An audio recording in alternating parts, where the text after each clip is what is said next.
Mesdames et messieurs, bonjour, ravi de vous retrouver. Bienvenue à cette nouvelle édition de notre programme Autour du monde concernant notre continent, l'Afrique. Et commençons l'édition d'aujourd'hui, du lundi 28 juin 2021, avec une tournée autour de la presse qui a mentionné l'Afrique.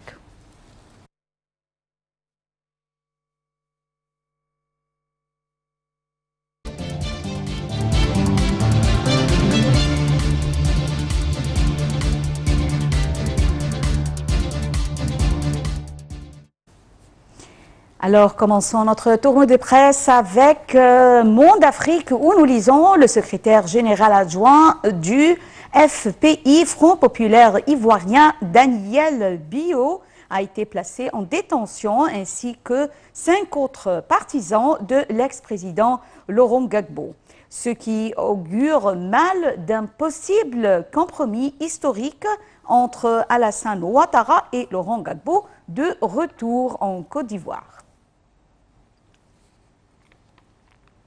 Et enchaînons notre revue de presse avec la RFI, où nous lisons, après le coup d'État de fin mai, le Mali a été suspendu de plusieurs organisations, notamment de la CEDEAO, Communauté économique des États de l'Afrique de l'Ouest. Parmi les conditions pour que le pays retrouve sa place au sein de l'institution, soit sous-régionale, il y a le respect de la durée de la transition, c'est-à-dire des élections présidentielles législatives fin février 2022. Enchaînons avec France TV, d'où nous avons tiré cette nouvelle. 3 employés de MSF, Médecins sans frontières, ont été tués dans une attaque dans la région éthiopienne du Tigré. C'est ce qu'a annoncé la branche espagnole de l'organisation non gouvernementale. Nous avons perdu le contact avec eux et la voiture dans laquelle ils voyageaient hier dans l'après-midi. Et ce matin, le véhicule a été retrouvé vide et leur corps sans vie à quelques mètres. C'est ce qu'a déclaré l'ONG dans un communiqué en dénonçant un assassinat brutal.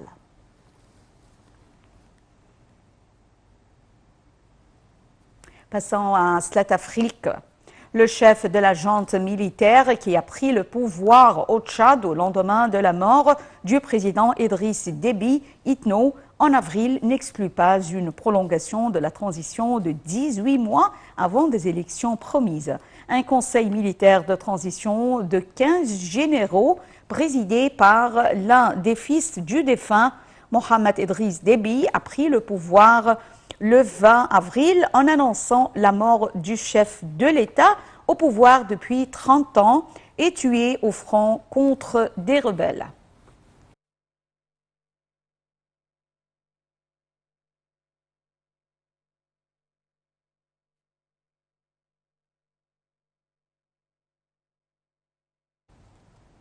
Le président Abdel Fattah el-Sisi a tenu, depuis son accession au pouvoir, à jouer un rôle efficace en termes de la promotion et de la coopération entre l'Égypte et ses frères africains dans tous les domaines. Le Caire, qui a pris la présidence de l'Union africaine en 2019, est parvenu au cours de cette année de restaurer son influence politique et économique sur le continent. Dalia Karam nous donne plus de détails. Sous la conduite du président Abdel Fattah el-Sisi, l'Égypte est devenue membre du Conseil de paix et de sécurité de l'Union africaine et a présidé le comité des chefs d'État et de gouvernements africains sur le changement climatique. L'année 2019 était résolument africaine pour l'Égypte. Alors que le pays se préparait à accueillir fin juin la Coupe d'Afrique des Nations, le président Abdel Fattah el-Sisi entamait les 10 et 11 février à Addis Abeba en Éthiopie sa présidence à la tête de l'Union africaine. Notre travail doit se poursuivre pour améliorer la paix et la sécurité en Afrique d'une manière holistique et durable, a appelé le président el-Sisi dimanche 10 février depuis le siège de l'Union africaine.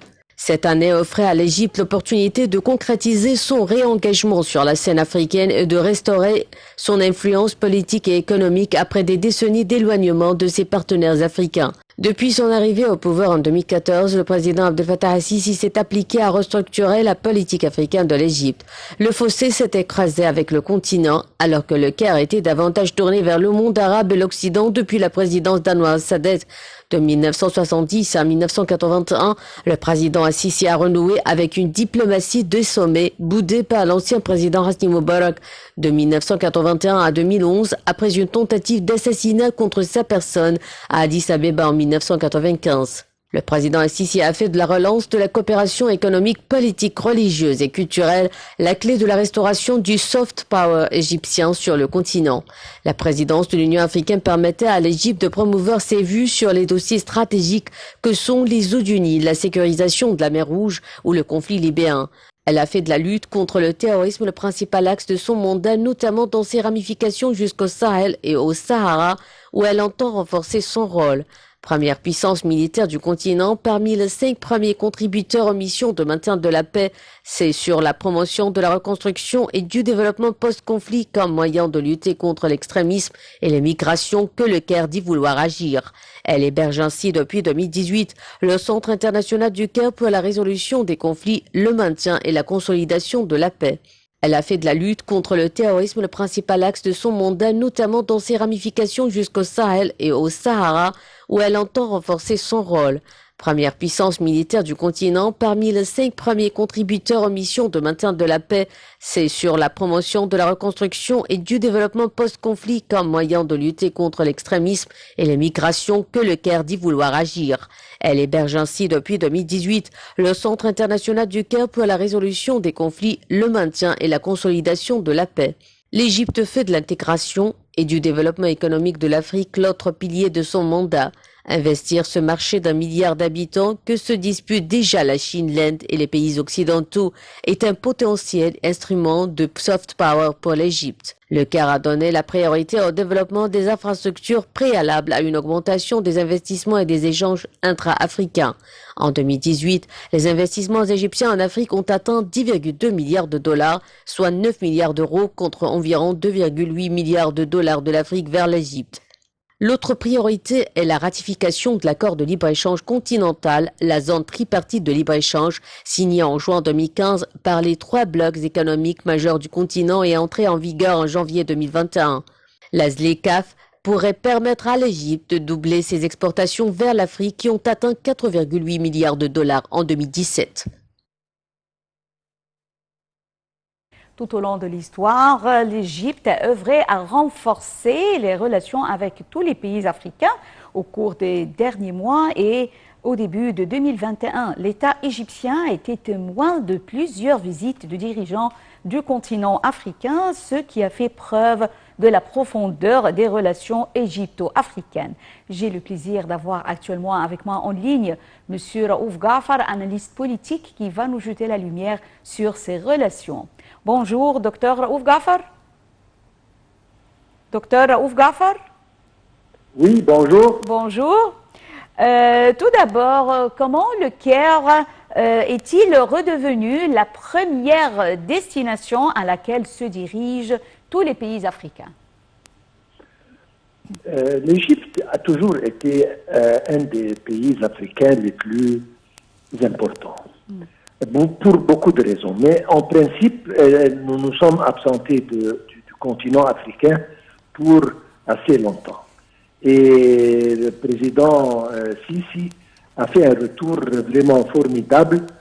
Et comme vous l'avez dit, l'Égypte s'est retrouvée à la place où elle déserve sur le plan africain.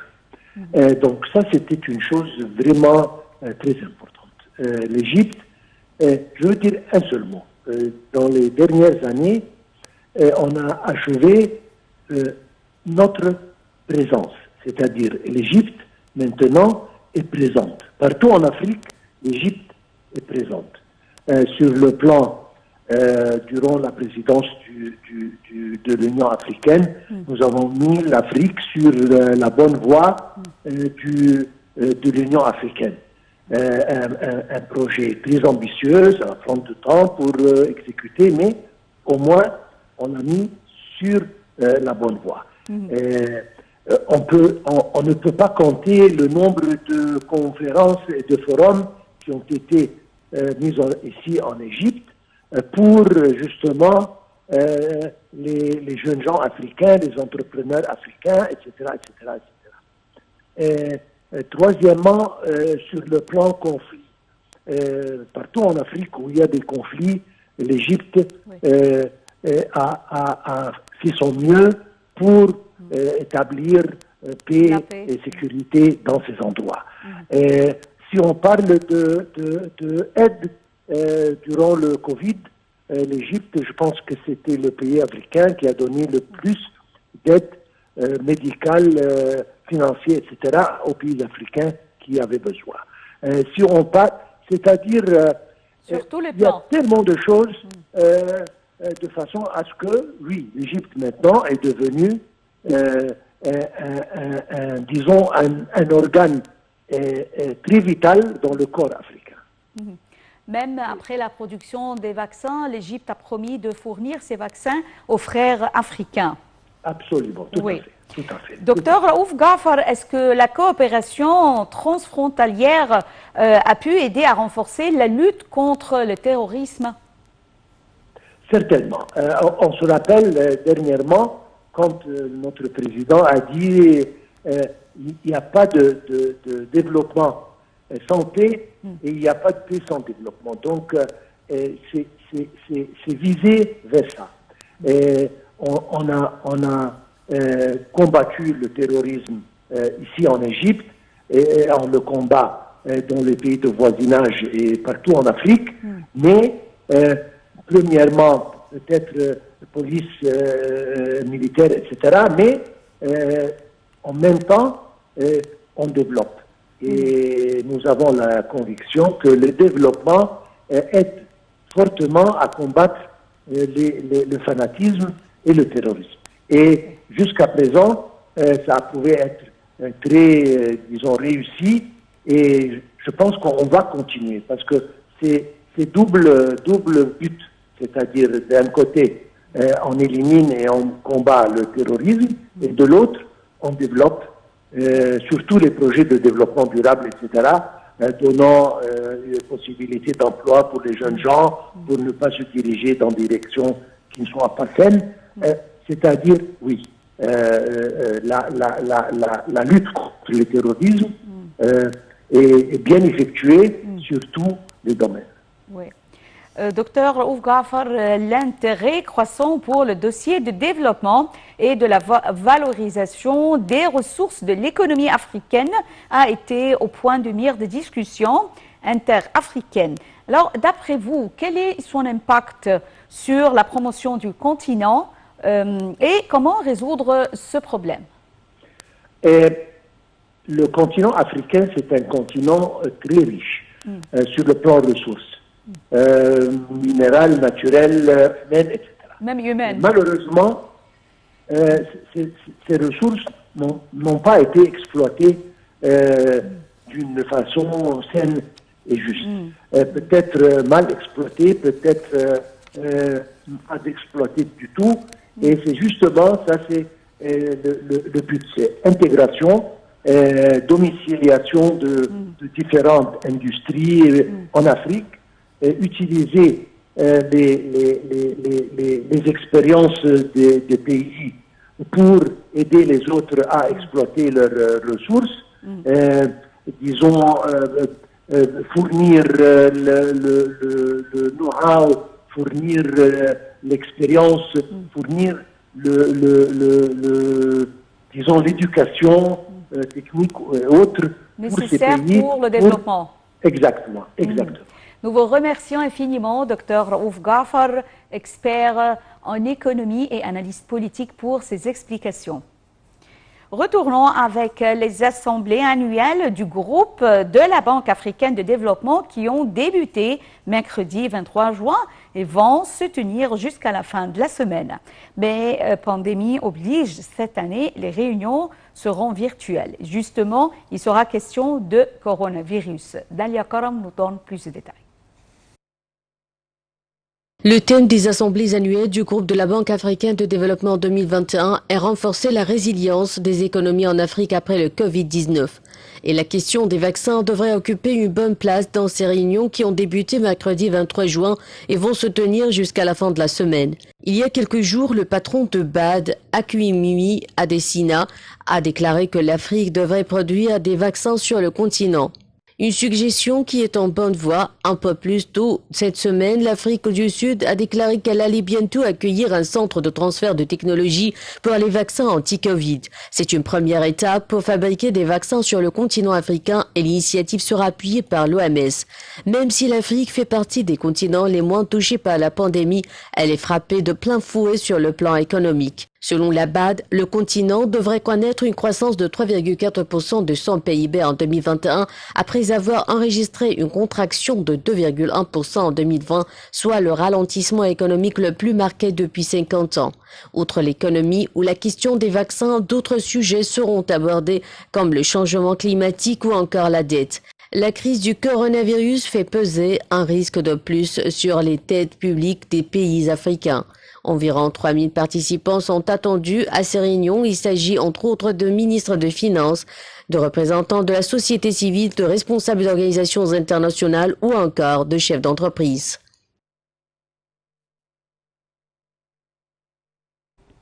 Dans la forêt classée de la Ténée, dans le centre de la Côte d'Ivoire, la guerre pour la reforestation est déclarée. Le pays doit recouvrer un couvert forestier de 20% au moins pour stopper les effets de l'exploitation abusive des forêts. Shams Nemi nous donne plus de détails. La déforestation due à la culture du cacao, dont la Côte d'Ivoire est le premier producteur mondial de fèves, a réduit de 16 millions d'hectares à 2 millions d'hectares la superficie de la forêt ivoirienne. La forêt classée de la Ténée est l'un des chantiers de reboisement les plus importants de la Côte d'Ivoire. Elle a été plantée essentiellement en teck, en ménina, en sraké, en franiré et en samba. Les 234 forêts classées de Côte d'Ivoire sont toutes détruites par endroits en raison du réchauffement climatique, des catastrophes naturelles, de l'appauvrissement des sols et de la migration des populations. La forêt de la Ténée abrite le plus grand centre de bouturage de la Société nationale de développement des plantations forestières. D'ici sont acheminés chaque année des millions de boutures vers les zones à reboiser. Pour combler le déficit de 3 millions d'hectares de forêt, ce sont environ 3 milliards d'arbres qu'il faut planter dans tout le pays d'ici 10 ans. Chaque année, on a réalisé des reboisements et avec l'apport de nos partenaires, les opérateurs, nous arrivons à réaliser les grandes superficies. Par exemple, cette année, nous avons un opérateur au niveau de Songwe qui est en train de réaliser 150 hectares dans la forêt classée. La Côte d'Ivoire a lancé en 2021 une ambitieuse opération de reboisement baptisée « Un jour, 50 millions d'arbres ». Ce n'est pas une option, c'est une nécessité pour sauver la Côte d'Ivoire, c'est ce qu'a expliqué le ministre ivoirien des eaux et de forêts. Chaque année, on essaye de sensibiliser les populations sur le besoin de s'impliquer dans la reforestation. Pour que ce qui est le plus important, c'est que chacun de nous comprenne que le gouvernement seul ne pourra pas y arriver. Il faut que chacun soit planteur de forêt, soit planteur d'arbres, et il faudrait que chacun participe à la reforestation en Côte d'Ivoire. En 1960, plus de 50% du territoire ivoirien était couvert de forêt, contre moins de 11% actuellement. La déforestation poussée en Côte d'Ivoire a également détruit l'habitat naturel d'une faune en voie d'extinction.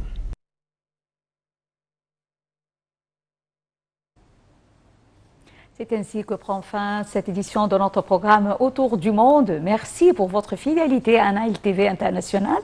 Restez avec nous. Bonne journée. Au revoir.